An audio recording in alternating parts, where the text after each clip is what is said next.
కవి ప్రజల మధ్యన చీలికను కోరుకోడు. సమూహాల మధ్యన విభజన గోడల్ని కోరుకోడు. మనుషులందరూ బాగుండాలని, మనుషులందరూ ఒకటిగా ఉండాలని, అందరి మధ్య సమానత్వ భావన ఉండాలని కోరుకుంటాడు. వెన్నెల లాంటి సమాజంలో సామూహిక గానాన్ని కోరుకుంటాడు కవి. ఎల్లూరి సుధాకర్ తన వర్గీకరణీయం కావ్యంలో సామూహిక గానం కావాలని ఆహ్వానిస్తున్నాడు, అడుగుతున్నాడు.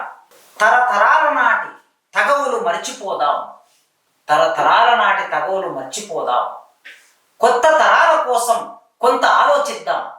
ఎన్ని రోజులు? వర్గీకరణ ఉద్యమం 30 సంవత్సరాలుగా నడుస్తున్నది. 30 సంవత్సరాలుగా 2 సామాజిక సమూహాల మధ్యన విభజన గోడ లేచింది. ఈ విభజన గోడని కూలగొట్టవలసిన బాధ్యత ఉన్నది. బెల్రిన్ గోడ కూలిపోయినంత సహజంగా విభజన రేఖలు కూలిపోవాలి, విభజన గోడలు కూలిపోవాలి మాలమాదిగల మధ్య. ఎల్లూరు సుధాకర్ కోరుకున్నాడు. ఎట్లా సాధ్యమవుతుంది అది? కొత్త తరాల కోసం కొంత ఆలోచిద్దాం. ఆంబోతుల కొమ్ములాటలో నలిగిపోయే లేగల్ని రక్షించుకుందాం. న్యాయం ఒక పక్షం ఉన్నప్పుడు అన్యాయం మరో పక్షం ఉంటుంది. న్యాయానికి అన్యాయానికి మధ్య యుద్ధం జరుగుతుంది. ఈ యుద్ధం జరిగినప్పుడు అమాయకులు బలి కావటం యుద్ధ రంగంలో ప్రపంచ చరిత్ర శాంతం కొనసాగింది. ఈ ప్రపంచ చరిత్రలో రణరంగము కాని చోటు భూస్థలమంతా వెతికిన దొరకదు. కాకుంటే కన్నీళ్లతో, లేకుంటే రక్తంతో తడిసెను. ఈ కన్నీళ్లతో రక్తంతో తడిచినప్పుడు ఆంబోతుల కుమ్ములాటలో నలిగిపోయే లేగదూడల గురించిన ప్రశ్న ఒక కవి మానవీయంగా మన ముందు పెట్టాడు. ఇవాళ మాలమాదిగల మధ్యన జరుగుతున్న ఈ చర్చలో అసలు విషయం సమాజానికి, ఈ కులాలకి అందవలసిన సామాజిక న్యాయం, ప్రభుత్వ వాటా, సంపదలో హక్కు, ఇవన్నిటిని కోల్పోతున్నామనే బాధని. అందరి ముందర సుందోపసుందులం కావద్దు, కయ్యను ఏబెల్లా కథం చేసుకోవద్దు. 4 కళ్ళు మనల్నే చూస్తున్నాయి, 4 గోడలు మన మాటలు వింటున్నాయి. ఈ సమాజం మన వైపు చూస్తుంది, మాలమాదిగల వైపు. మన సిగపట్లు పై వాళ్లకు చూడముచ్చట్లు, నడి రోడ్డుపై మన తిట్లు పెద్దవాళ్లకు నీతి పెసరట్లు. మాలమాదిగలు ఒకరి మీద ఒకరు విమర్శ చేసుకుంటే, ఒకరి క్యారెక్టర్ను మరొకరు హరణం చేసుకుంటే, ఒక దళిత నాయకుడు తయారు కావడానికి 20 ఏళ్ళో 30 ఏళ్ళో 40 ఏళ్ళో పడుతుంది.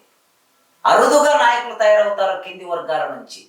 అరుదుగా తయారైన నాయకుల మీద తప్పుడు ప్రచారం చేసి, నిందలు వేసి, వాళ్ళ క్యారెక్టర్ను హరణం చేయటం అనే పని ఎవరు చేసినా అది మొత్తం సమాజానికి, దళిత సమాజానికి నష్టం చేస్తుంది అనే ఎరుకను మన సిగపట్లు పై వాళ్లకు చూడముచ్చట్లు, నడిరోరుపై మన తిట్లు పెద్దవాళ్ళకి నీతి పెసరట్లు. మనమేమైనా అంబారీలెక్కే అంబానీలమా? అన్నదమ్ముల తగాదలు రంగుల మీడియా ముందు రంజుగా ఉండేందుకు వర్గీకరణ బిల్లు రద్దయిన రోజు పెద్ద అయిన విగ్రహానికి పాలాభిషేకం చేయలేదా?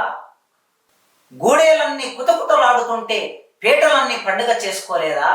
మా ముందే కళ్ళ కరచాలనం చేసుకోలేదా? ఎవరు కాదన్నారు మీరు పైకొస్తుంటే? పొలావులు తింటుంటే ఎంత సంతోషం మిమ్మల్ని చూస్తుంటే. ఏబీసీడీలు కాగానే ఎందుకింత మండిపడుతున్నారు? బీగాలని చూస్తేనే బెమ్మెలెత్తిపోతున్నారు. పల్లె నుంచి పార్లమెంటు దాకా ఫైలు నడిపిస్తున్నారు. ఎంత ప్రాసంగికత ఉంది చూడండి. పల్లె నుంచి పార్లమెంటు దాకా ఫైలు నడిపిస్తున్నారు. వర్గీకరణ సుప్రీంకోర్టు స్పష్టమైన తీర్పు ఇచ్చినాక కూడా ఇంకా శశబిశలెందుకు? ప్రజలను రెచ్చగొట్టడం ఎందుకు? నాయకత్వం కోసమా? పక్కదారి పట్టించడం కోసమా? ఐకమత్యం దెబ్బతీయడం కోసమా? ఐకమత్యం ఐకమత్యం అని మాట్లాడుతున్న వాళ్ళే అబద్ధాలు ప్రచారం చేసి మనుషుల మీద బురద జల్లి లేని ఇంకా ఆ గోడల్ని పెంచడం కోసమా?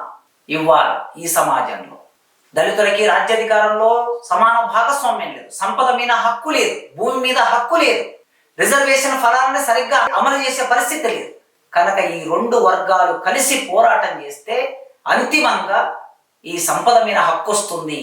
సుసంపన్నమైన జీవితం రూపొందడానికి కావలసిన పోరాట రూపాన్ని ఎన్నుకోవలసిన అవసరం ఈనాడు ఇంకా మిగిలే ఉంది. అట్లాంటి ఆశాభావాన్ని, ఐకమత్యముతో జీవించాలనే ఆశాభావాన్ని ఎల్లూరు సుధాకర్ వ్యక్తం చేశాడు. ఎప్పుడు వస్తుంది ఐకమత్యం అంటే, మధ్యలో ఉన్న ఒక సమస్య, వారధి గోడ ఏదైతే ఉందో దాన్ని చెరిపివేసినప్పుడే, అది పరిష్కరించినప్పుడే ఐకమత్యం వస్తుందనే భావాన్ని ఎన్నూరు సుధాకర్ వ్యక్తం చేశారు.